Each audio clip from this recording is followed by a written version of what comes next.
Hey guys, this is Mark, and I got a message to the neurodiverse couples out there.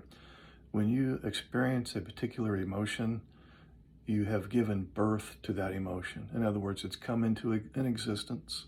It's now, in a sense, has a life of its own, and now you're going to have to deal with it, okay? And so your emotions, as they come along, and we have hundreds and hundreds and hundreds of thousands of these throughout a lifetime, you give birth to that emotion, and now you're going to have to deal with it because now it has come into existence. And you're either going to choose to express the emotion negatively or positively, or you're going to choose to impress the emotion negatively or positively. And I know impress is technically not a word, INPRESS, but I'm going to use it just so you'll know that express means it's going to be pressed outward. Impress is I'm going to press it inward. So an emotion comes along, you're going to express it. Negatively would be yelling, screaming, cussing, shaming, blaming, ridiculing, and so on. Expressing the emotion positively would be to, in a very graceful, merciful, compassionate, loving, caring way, discuss the incident in question with the person in question to try to reach some positive resolve. As far as impress negatively would be, I'm going to have toxic guilt, toxic shame, low self-worth. I'm going to hold on to resentment. I'm going to ruminate about past hurts. I'm going to hold on to my trauma and so on.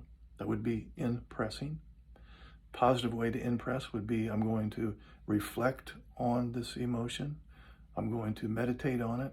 I'm going to ask for guidance from my higher power with respect to how to learn and grow from the incident in question and the feeling in question. So you have a particular emotion. It's now in existence. You are now going to have to deal with it. So how are you going to deal with it? Are you going to express it positively or negatively?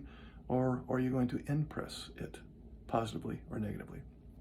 So you have a particular incident that you've experienced, then you have a particular thought about the incident in question, then you have a particular feeling based on the thought. So once the incident has happened, that's done. You can't undo it. And then you've had a particular thought about the incident. You can't undo that. Then comes the feeling. And based on what you've thought about the incident, you really don't have much control over that feeling now. It's been born. It's now come into an existence, and you're going to have to deal with it. It's not going anywhere. It is now alive and well. But now comes the choice factor. You get to choose what you're going to do with that emotion.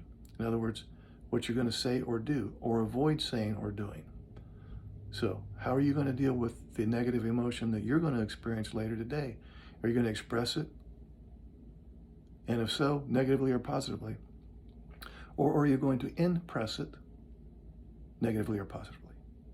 You get to choose.